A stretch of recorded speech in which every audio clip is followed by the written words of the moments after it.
এক ফকির দিল্লি ঘুরতেছে, একজন বলছে, ভাই তোমারে তো খয়রাত করে দেখতেছি আমি সেই ছোটবেলা থেকে, খালি তুমি খয়রাত করো। একটা জিনিস আপনারা মনে রাখবেন, গরিব, আজকে যারা গরিব পরিশ্রমের মধ্য দিয়ে কালকে তারা ধনী হতে পারে, কিন্তু যারা ভিক্ষুক, যারা ভিক্ষা করে, জিন্দেগিতে কোনোদিন তারা বড় হতে পারবে না। ভিক্ষা করা যাদের অভ্যাস, জীবনেও বাড়ি করতে পারবে না, জীবনেও ধনী হইতে পারবে না, কিন্তু গরিব ধনী হইতে পারবে।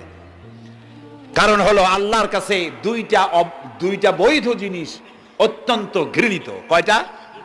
একটা হলো তালাক, আর একটা হলো ভিক্ষাবৃত্তি, মানুষের কাছে চাওয়া। আল্লাহ পছন্দ করেন না।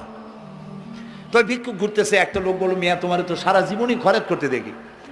খরচ করবো না, করবো কি? যার কাছে যাই সে দেয় 4 আনা 2 আনা 1 টাকা, এর বেশি তো দেয় না, তেদি আমি কেমনে বড় লোক হবো? কয় যে তুমি বাদশারে চোখে দেখো না, বাদশারে চোখে দেখো না। কয় বাদশার কাছে কি আমার মতো লোক যাইতে পারে নাকি? কল না, যাইতে হবে, যাও।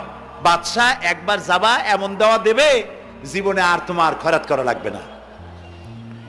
পাতি শিয়ালের পিছনে ঘুরে তো লাভ নাই, পাতি শিয়ালে খায় মুরগি, তোমার একটা ঠ্যাং দেবে, দাঁতের খেলালের কাজও হবে না। বাঘের পিছনে ঘোরো, বাঘে খায় গরু আর হরিণ, একটা রান দিলে তুমি 1 সপ্তাহ খাইতে পারবে।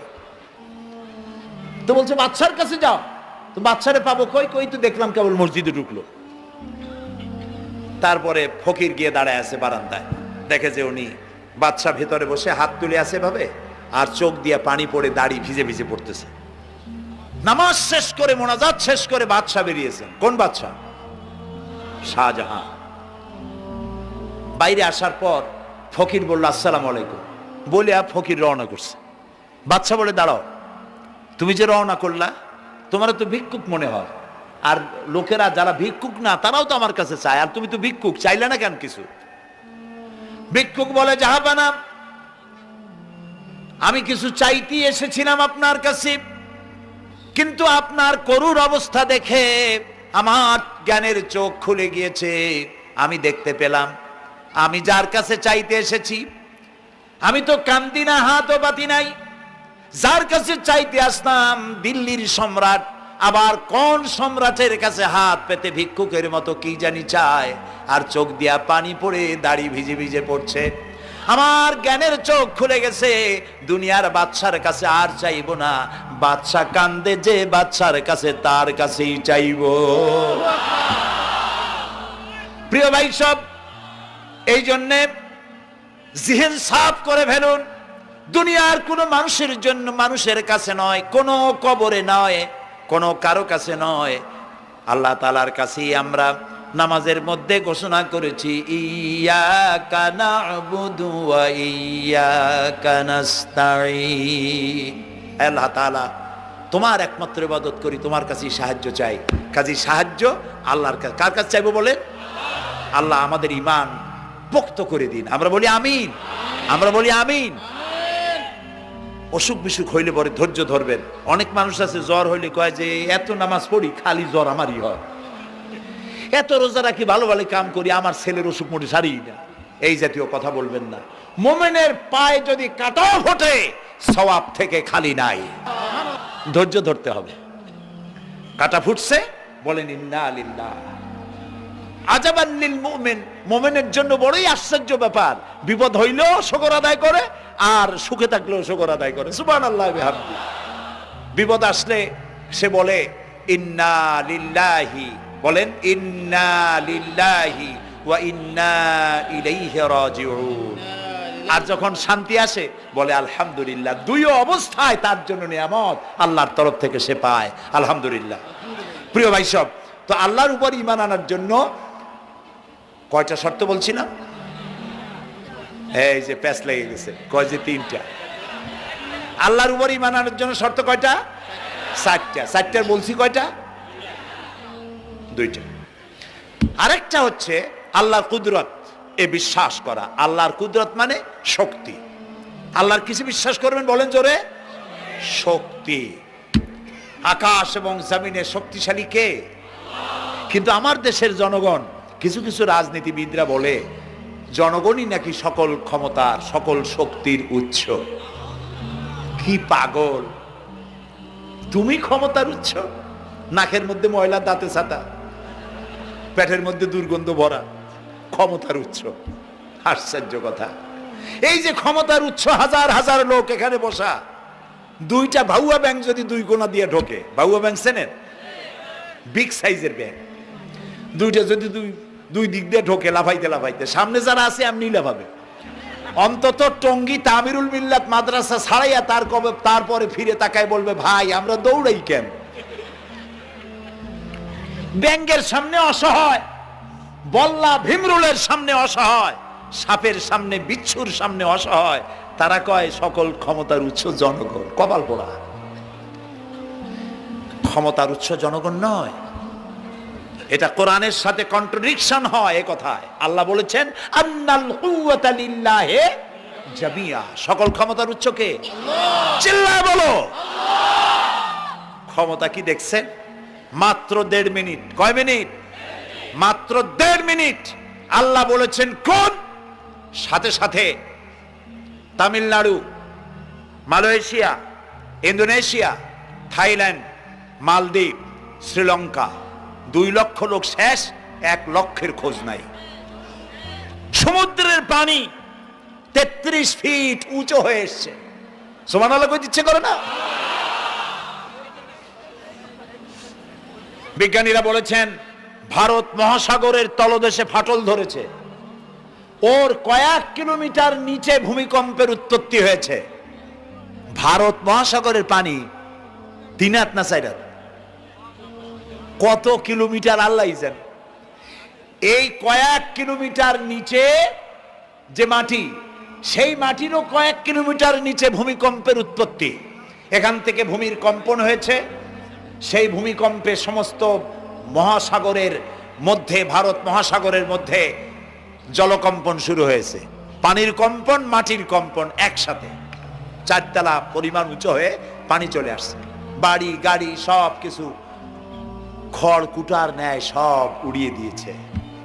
এগুলোর কপাল পোড়া নাস্তিক যেগুলি, তারা বলে প্রাকৃতিক দুর্যোগ। ওর বাপের মাথা। আচ্ছা, প্রাকৃতিক দুর্যোগ, প্রকৃতি কি? কোন জন্তুর নাম? প্রকৃতি কোন জন্তু জানোয়ারের নাম? প্রকৃতি নিজে চলে না কেউ তাকে চালায়? কে চালায়? কপাল পোড়ারা তা বোঝে না। বিশ্ববিদ্যালয়ের শিক্ষক হয়েছে তো, আল্লাহ দিয়ে আসি কোথায়? তবে সব খারাপ না, ভালো আছে আলহামদুলিল্লাহ। কিছু আছে কপাল পোড়া, বিশেষ করে শান্তিনিকেতনে যারা পড়াশোনা করে আসে, সাহিত্য চর্চা করে, এই সাহিত্য চর্চা করতে করতে এক পর্যায়ে কপাল পুড়ে যায়, আল্লাহরে চিনতে পারে না। সব চেনে, আল্লাহরে চেনে না। আল্লাহ এখন চিনাইতেছে ভালো করে। প্রিয় ভাই সব, কওমে আদ, কওমে সামুদ, এগুলিকে আল্লাহ তারা ধ্বংস করেছেন। কিয়ামতের আগে এই যে 7টা আকাশ, এই আকাশ সম্পর্কে অবিশ্বাসীরা তারা বলেছে আকাশ বলতে কিছুই নাই, এটা নাকি অনেক দূরে, তাই নীলা নীলে দেখা যায়। কি কপাল পোড়া চিন্তা করেন, নীলা নীলা দেখা যায়। এই আকাশ মহাশূন্য। এই আকাশগুলিকে, আকাশ কয়টা? কয়টা স্তর? 7টা। এগুলি কাতাইয়ে সিজিল্লিল কুতুব। কোরআনে কারিমে আল্লাহ তাআলা বলেছেন কিতাবের পৃষ্ঠার মতো কিয়ামতের আগে একটার পর একটা ঠাস ঠাস করে পড়বে, ভেঙে চুরে চুরমার হয়ে যাবে। ওয়াইদাল বিহারু ফুজ্জিরাত, আল্লাহ তাআলা বলছেন ইদাস সামাউ ফাতারাত ওয়াইদাল কাওয়াকিবু ইনতাসারাত ওয়াইদাল বিহারু ফুজ্জিরাত। আকাশের তারকাসমূহ বিক্ষিপ্ত হয়ে পড়বে। অসংখ্য তারকারাজি, বিশাল বিশাল তারকা বিক্ষিপ্ত হয়ে পড়বে। চন্দ্র সূর্য একটার সাথে আরেকটা ধাক্কা লেগে চাঁদ আর সূর্য আলো হারিয়ে ফেলবে, একাকার হয়ে যাবে। পাহাড়গুলো উঁচু করে আল্লাহ তাআলা জমিনের উপরে আছাড় মারবেন, কালিহিনিল মানফুস, তুলার মতো উড়ে চলে যাবে। সুবহানাল্লাহ বলবা না? কত বড় শক্তি আল্লাহ পাকের। ওয়াইদাল বিহারু ফুজ্জিরাত, সমুদ্র সমূহ বিদীর্ণ হয়ে যাবে। সমুদ্রে যত পানি আছে সমস্ত পানিগুলি নিঃশোষিত হয়ে যাবে মাটির তলায়, এবং সেখানে অগ্নুৎপত্তি হবে। কোরআনে কারিম আল্লাহ বলে দিয়েছেন গোটা সমুদ্রগুলিতে আগুন জ্বলতে থাকবে। এগুলি কিয়ামতের আলামত। আল্লাহ পাকের অফুরন্ত মেহেরবানি। এই যে কানের কাছ দিয়া গুলিটা চলে গেছে, কানে লাগে নাই, বাড়ির কাছ থেকে কিয়ামত হয়ে গেল, বাংলাদেশে আল্লাহ বাঁচাই দিলেন। সুবহানাল্লাহ বলো, আলহামদুলিল্লাহ বলে। আমাদের প্রতিবেশী দেশগুলিতে যেভাবে আঘাত লাগছে, ওর 1000 ভাগের 1 ভাগের আঘাত কয়েক সেকেন্ড যদি বাংলাদেশে হতো, আমাদের সব অপরিকল্পিত শহর, রাজুক পারমিশন দিয়েছে 3 তলার, করা হয়েছে 7 তলা। এইভাবে অপরিকল্পিত যত বিল্ডিং আছে এগুলি পচা সিমেন্ট দিয়ে, পচা ইট দিয়ে তৈরি করা হয়েছে। 2-3 সেকেন্ডের ভূমিকম্প যথেষ্ট এই শহর লন্ডভন্ড করে দেওয়ার। অসংখ্য মানুষ মারা যাবে, অসংখ্য বাড়িঘর শেষ হয়ে যাবে। এদেরকে রেস্কিউ করার মতো মডার্ন ইকুইপমেন্টসও গভর্নমেন্টের কাছে নাই। এজন্য আল্লাহর কাছে সেজদা দিয়া গুনার তওবা করতে হবে, আল্লাহ আমাদের মাফ করে দাও, আমার এই গরিব দেশটাকে কিয়ামত পর্যন্ত এই গজব থেকে বাঁচাও। প্রিয় ভাই সব, আল্লাহ তাআলার ক্ষমতার ওয়াজ আমি আজ করতে পারবো না, অনেক লম্বা হয়ে যাবে, কারণ আমাকে 3টা পুঁজির কথা তো কমসে কম বলতেই হবে, অল্প করে হলেও। শুনবেন তো? আল্লাহ তৌফিক দিক, বলেন আমিন। তো আল্লাহ তাআলার ক্ষমতায় বিশ্বাস করা, তার প্রচন্ড ক্ষমতা, যা খুশি তাই বলেন করতে পারেন। মরাকে জিন্দাকে মারতে পারেন, মরুভূমিতে ফুল ফুটাতে পারেন। সুবহানাল্লাহ, যা খুশি তাই করতে পারেন। এই শক্তি সহকারে আল্লাহকে বিশ্বাস করতে হবে। 4 নম্বরে আল্লাহর হুকুম এবং হাকাম, আদেশ নিষেধ। আমি আল্লাহরে বিশ্বাস করি, এই কথার কোনো দাম নাই যদি তার আদেশ না মানি। এই কথার কোনো দাম নাই যদি তার নিষেধকে আমি আমার জীবনে প্রত্যাহার না করে চলতে পারি। মুসলমান বলে দাবি করার কোনো মূল্য নাই। একদিকে নামাজ পড়ি, আর একদিকে ওজনে কম দেয়, খাদ্যে ভেজাল দেয়, বেপরদা করি, মিথ্যা কথা বলা হয়, ওজনে কম দেয়, খাদ্যে ভেজাল দেয়, জমিনের আইল ঠালে আমানতের খেয়ানত করে। আল্লাহর হুকুম মানা হলো না, রসুলের আদেশ মানা হলো না।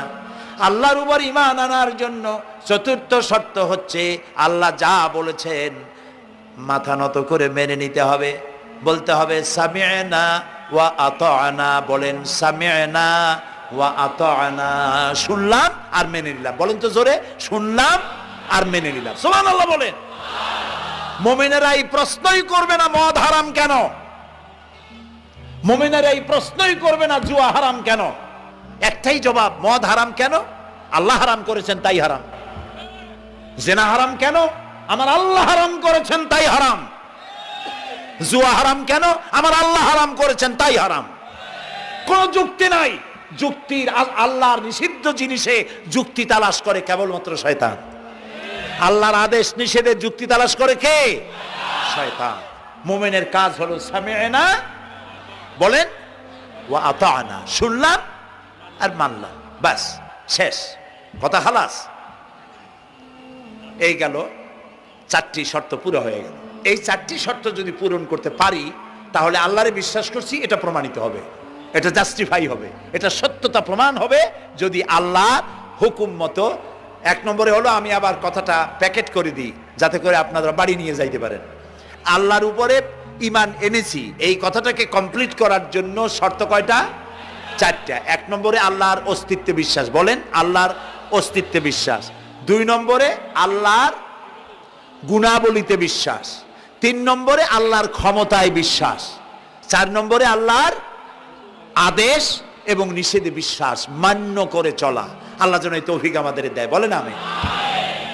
আল্লাহ রাব্বুল আলামিন দুনিয়ায় শান্তি, আখিরাতে জাহান্নাম থেকে মুক্তি দেওয়ার জন্য আল্লাহ পাক আমাদেরকে একটা ব্যবসার কথা বলেছেন। ওই ব্যবসায় পুঁজি কয়টা? বলেন। 3টা পুঁজি। বলছি কয়টা? দেখেন যে কেমনি প্যাঁচ লাগে। বলছি মাত্র একটা, সে একটা ডাল বার করছি 4টা। এবার আসেন মূল পয়েন্টে। এবার দ্বিতীয় পয়েন্ট, রসুলের প্রতি ঈমান। আমরা তো রসুলের প্রতি ঈমান আনছি কিনা বলেন? রসুলের প্রতি ঈমান এনেছি।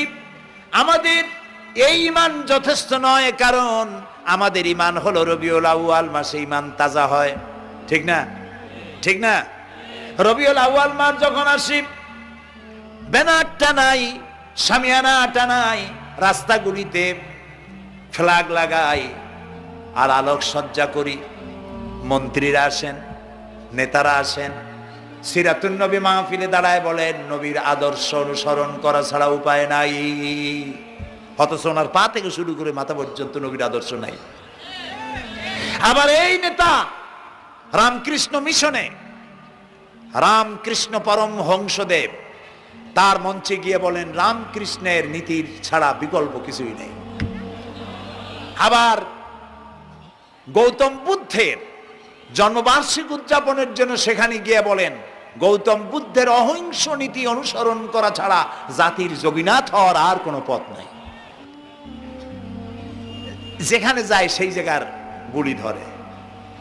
রবিউল আউয়াল মাস আসতে পারে, আলোকসজ্জা করে ইয়া নবী সালামু আলাইকা, ইয়া রাসূল সালামু আলাইকা। এরপরে গরম গরম জিলাপি রাসূলুল্লাহকে বুঝায় দেওয়া হলো, হে রাসূল আপনি তাকিয়ে দেখেন কত মহব্বত আপনারে করি, আপনার মহব্বতের জন্য আমাদের শহরের কোনো মিষ্টির দোকানে আর মিষ্টি নাই, সব আমরা খাইয়া শেষ করছি। এই হলো মহব্বত। এই মহব্বতে এই ইমানে কাজ হবে না। এই ইমানে বলেন কাজ হবে না। কোন ইমানে কাজ হবে? রাসূলের প্রতি ইমানের অর্থ কি? এর অর্থ হচ্ছে নবী করিম সাল্লাল্লাহু আলাইহি সাল্লাম আমাদের রাসূল, আমাদের নেতা। আমাদের রাসূল আমাদের নেতা, আমরা তার উম্মত, তার অনুসারী। অনুসারীর কাজ কি? নেতার পূর্ণাঙ্গ অনুসরণ করণ। রাসূলুল্লাহর আনুগত্য করতে হবে, এটা কে বলেছেন? আল্লাহ রাব্বুল আলামিন সূরা আলে ইমরানের মধ্যে বলেছেন কুল ইন কুনতুম তুহিব্বুনাল্লাহ ফাত্তাবিউনি ইউহিব্বুকুমুল্লাহ ওয়া ইয়াগফির লাকুম যুনুবাকুম আল্লাহু গফুরুর রহিম। হে নবী আপনি বলুন, তোমরা যদি আল্লাহকে ভালোবাসো তাহলে তোমার কাজ হচ্ছে, তোমরা যদি আল্লাহকে ভালোবাসো তাহলে তোমরা আমার আনুগত্য করো, আমার অনুসরণ করো। কার? রাসূলের। বলেন কার? রাসূলের অনুসরণ যদি তোমরা করো, খেয়াল করে শুনতেছেন তো? আল্লাহ তাআলা বলছেন নবী আপনি বলেন তোমরা যদি আল্লাহকে ভালোবাসো, তোমাদের এই দাবি যদি সত্য হয় তাহলে আমার অনুসরণ করো, আমার আনুগত্য করো। আমার অনুসরণ, আমার আনুগত্য করলে পরে তোমাদেরকে আল্লাহ রাব্বুল আলামিন ভালোবাসবেন এবং তোমাদের তামাম জিন্দেগির সমস্ত গুনাহ খাতা আল্লাহ তাআলা মাফ করে দিবে। আমরা কি গুনাহ মাফ করাইতে চাই? বলেন চাই? আসুন রাসূলের আনুগত্য করুন। রাসূলের আনুগত্য কিরকম? রাসূল যেভাবে মোস কাটছে আমরা সেইভাবে মোস কাটবো। তিনি দাড়ি যেভাবে রাখছেন আমরা সেইভাবে রাখবো। তিনি চুল কাটছেন যেভাবে সেইভাবে করব। তিনি পায়ের নখ, হাতের নখ যেভাবে কাটছেন সেইভাবে করব। তিনি যেভাবে বিবাহ করেছেন সেই সুন্নত অনুযায়ী বিবাহ, তিনি যেভাবে দেশ চালাইছেন সেইভাবে দেশ চালাবো। রাসূলের অনুসরণের অর্থ শুধু এই নয় যে তিনি যেভাবে সুরমা লাগাইছেন আমি ওইরকম সুরমা দেব, তিনি যেভাবে কদু খাইছে আমিও কদু খাবো, এইটা নয়। এটা নয়, শুধু রাসূলের আনুগত্য হবে মুরগির ফার্ম থেকে শুরু করে জাতিসংঘ পর্যন্ত, জীবনের সব ক্ষেত্রে। আর বিশ্বাস করতে হবে তিনি শেষ নবী, তারপরে আর কোন নবী আসবে না। আল্লাহ রাব্বুল আলামিন সূরা আহজাবের মধ্যে বলেছেন মা কানা মুহাম্মাদুন আবা আহাদিম মির রিজালিকুম ওয়ালাকির রাসূলুল্লাহি ওয়া খাতামান নাবিয়্যিন। মুহাম্মদ সাল্লাল্লাহু আলাইহি ওয়াসাল্লাম তোমাদের কোন পুরুষদের পিতা নন, তিনি আল্লাহর রাসূল এবং তাকে দিয়ে নবুয়তের মিশনকে খতম করে দেওয়া, কমপ্লিট করে দেওয়া হয়েছে। আর কোন নবী, রাসূলুল্লাহ বলেছেন লা নবিয়্যা বাদি ওয়ালা রাসূল, আমার পরে আর কোন নবীও আসবে না, রাসূলও আসবে না। কথা বুঝে আসছে? আল্লাহর নবীর পরে আর কোন নবী হবে না। আল্লাহর নবী বলেছেন একটি ইমারত তৈরি করে তার ভিতরে একটা ইট যদি খালি থাকে, একটি ইটের জায়গা যদি শূন্য থাকে তাহলে সকলের চোখে ধরা পড়বে। ওই ইটখানা দিলে পরে বিল্ডিংটা কমপ্লিট হয়ে যায়। নবুয়তের যে ইমারত আল্লাহ তৈরি করেছিলেন ওর ভিতরে একটা ইটের অভাব ছিল, আল্লাহ পাক আমাকে দিয়ে সেই শূন্য জায়গা পূরণ করে দিয়ে নবুয়তের মিশনকে কমপ্লিট করে দিয়েছেন। রাসূলুল্লাহ বলেছেন আমার পরে আর কেউ নবী হবে না। পৃথিবীর সব মুসলমানদের আকীদা মুহাম্মদ সাল্লাল্লাহু আলাইহি ওয়াসাল্লামের পরে যদি কেউ নবুয়তের দাবি করে সে কাফির, হাজার বার কাফির। তারা যারা তাকে যারা নবী মানবে তারাও। রাসূলুল্লাহ বলেছেন আমার পরে 30 জন মিথ্যেবাদী নবুয়তের দাবি করবে। তার মধ্যে একজন তো দাবি করছে রাসূলের জীবদ্দশায়, একটা ছিল মেয়ে লোক আর একটা ছিল পুরুষ। পুরুষটার নাম ছিল মুসাইলামা কাযযাব, নামই ছিল কাযযাব। কাযযাব মানে মিথ্যাবাদী। দেখছেন অবস্থা, নামই মিথ্যাবাদী। উম্মতেরা কইল যে আপনি তো একজন নবী, আমরা সৌভাগ্য আর দুর্ভাগ্য হোক আপনারা নবী বলে মানলাম। মুহাম্মদ সাল্লাল্লাহু আলাইহি ওয়াসাল্লামের কাছে প্রায় জিবরাইল আসে আর ওহী আনে, আর আপনি আমাদের কোনো ওহী দিতে পারলেন না পর্যন্ত। কয় যে কেবল না নবী হইলাম, অপেক্ষা করো, ওহী আসবে না। বেশ কিছুদিন যাওয়ার পর খুব চিন্তা ভাবনা করে কয় যে ওহী একটা আসছে। উম্মতেরা সব দৌড়ে আসছে, কি ওহী? কয় যে এইমাত্র শেষ রাত্রে জিবরাইল আসছিল, আইসে আমারে কয়ে গেল একটা সূরা নাজিল করলো। সূরাটা কি? ইন্না আতাইনাকাল আকাক ফাসাল্লি লিরাব্বিকা ওয়াজআক ইন্না শানিয়াকা হুয়াল আবলাক। উম্মতেরা কয় সর্বনাশ, এই সূরা পড়তে গেলে তো আমরা কাইসা মরে যাব। এর অর্থ তো খুব বিকায়দা। কি কি সূরা নাজিল হইল আপনার উপরে? ইন্না আতাইনাকাল আকাক মানে আমি তোমাকে হুতুম পেশা দান করেছি, সুতরাং তুমি তোমার প্রভুর উদ্দেশ্যে নামাজ পড়ো আর চিৎকার মারো, কারণ তোমার শত্রুরা সাদা এবং কালো বর্ণের। আমরা তো আগামাথা কিছু বুঝলাম না, কি ওই? আচ্ছা ঠিক আছে, পয়গম্বর মুহাম্মদ সাল্লাল্লাহু আলাইহি সাল্লামকে তার উম্মতেরা নিয়ে যায় তাদের বাগানে, মাঝে মধ্যে নিয়ে যায়। নিলে পরে যে কুয়ায় পানি থাকে না, শূন্য কুয়া পানিতে ভরে যায়। যে গাছতলা দিয়ে তিনি হেঁটে যান, যে খেজুর গাছে খেজুর নাই সেই গাছতলা দিয়ে রাসূল হেঁটে গেলেন, গাছে ফল ধরে যায়। আপনি তো এরকম কিছু দেখাইতে পারেন না। কয় তোমরা তো আমার নেও না, চলো না যাই। নিয়ে গেছে, যাইয়া দেখে যে কুয়ার পাড় দিয়ে যায়, যে কুয়ায় পানি থাকে তার থাকে না, শুকায় যায়। যে গাছ তলায় দিয়ে যায় ওই গাছে খোরমা থাকলে সাথে সাথে খরু ঝরে যায়। উম্মতের কয় কি একটা কপাল পড়া নবী পাইলাম বাকি। আল্লাহ তারে শেষ করছে দুনিয়া থেকে, জাহান্নামে চলে গেছে। সেই মহিলাটাও গেছে, সেও গেছে। রাসূলুল্লাহ বলেছেন এইরকম 30 জন মিথ্যাবাদী নবুয়তের দাবি করবে কিয়ামতের আগ পর্যন্ত।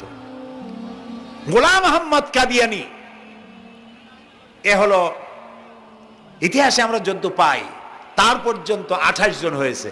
মুহাম্মদ সাল্লাল্লাহু আলাইহি সাল্লামের ইন্তেকালের পর ওকে নিয়ে হয়েছে 28 জন। কয়জন হইল? বাকি আছে কয়জন? তাই বলে কিয়ামত যে এই 2 জন হইলি আগামী বছর বা 5-6 বছরের মধ্যে কিয়ামত হবে ওইটা চিন্তা করেন না। এই পৃথিবীতে একটা লোক আল্লাহ শব্দ উচ্চারণ করার যদি থাকে কিয়ামত সে পর্যন্ত হবে না। সুবহানাল্লাহ। সুতরাং বহুত দেরি আছে কিয়ামতে। তবে ওর মতো আরো শয়তান 2 জন আসবে। গোলাম আহমদ কাদিয়ানী বলল আমি পয়গম্বর, আমি নবী, আমার উপরে ওহী আসে। তো তার সঙ্গে ওই যুগের বড় আলেম মাওলানা আতাউল্লাহ শাহ বুখারী রহমতুল্লাহ আলাইহি তিনি বললেন, আচ্ছা তুমি যে নবুয়তের দাবি করো এই শক্তি তুমি পাও কই? কয় যে আমার শক্তি তো কোরআন, কোরআনের মধ্যেই আছে আমার কথা। কোথায়? কয় সূরা সফের মধ্যে আছে, ইয়াতি মিন বাদি ইসমুহু আহমদ।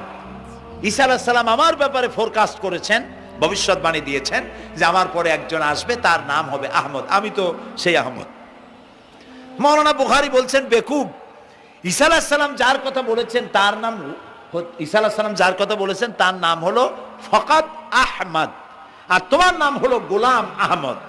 তাহলে এতে করে বোঝা যায় ঈসা আলাইহিস সালাম যার কথা বলেছেন তুমি সেই আহমদের গোলাম, তো তুমি নবুয়তের দাবি করো কেন? গোলাম আহমদ কয় যে হুজুর আমার নামের আগে গোলাম বৈশা একটু সমস্যা হয়েছে, ঠিক, তো গোলামটারে যদি বাদ দেই তাহলে তার আপনি আপত্তি করতে পারেন না আমি আহমদ থাকি আর আপনি আমার উম্মত হয়ে যান। আমি আমার কথা ঈসা আলাইহিস সালাম বলেছেন। মাওলানা বুখারী বলছেন দেখো তোমার ফতোয়া অনুযায়ী তুমি বলছো নামের প্রথম অংশ বাদ দিয়া শেষের অংশ নিয়ে তোমার উপর ঈমান আনতে, তাহলে আমার নাম আতা আল্লাহ, তোমার ফতোয়া অনুযায়ী আমার নামের প্রথম অংশ বাদ দিলাম, আতা গেছে, থাকছে আল্লাহ। আর আল্লাহ হয়ে বলছি তোর মতো গাধারে আমি নবুয়ত দেই নেই। এরপর এই শয়তানের মউত হলো কোথায় বলেন? কোথায়? পায়খানার ভিতরে। এই কাদিয়ানীরা, গোলাম মোহাম্মদ কাদিয়ানী কাফের, ওরে যারা নবী বলে মানে তারাও কাফের। প্রিয় ভাই সব, পৃথিবীর 48টি মুসলিম দেশ কাদিয়ানীদেরকে নন মুসলিম মাইনরিটি হিসেবে ঘোষণা দিয়েছে রাষ্ট্রীয়ভাবে।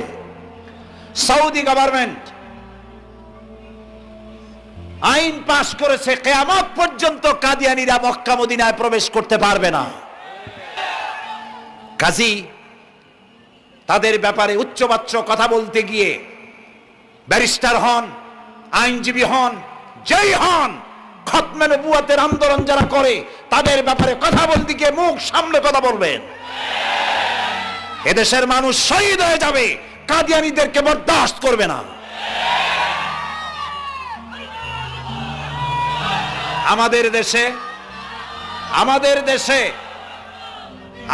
দেশে হিন্দু, থামুন, আমাদের দেশে হিন্দু, খ্রিস্টান, বৌদ্ধ আমাদের দেশের নাগরিক অধিকার ভোগ করে না?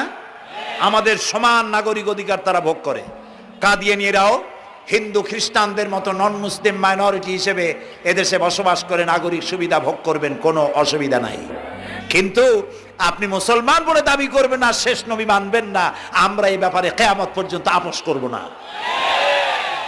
কেবলমাত্র মূর্খ, দালাল, হারামখোর তারাই কাদিয়ানীদের পক্ষ অবলম্বন করতে পারে, ইমানদারেরা পারে না।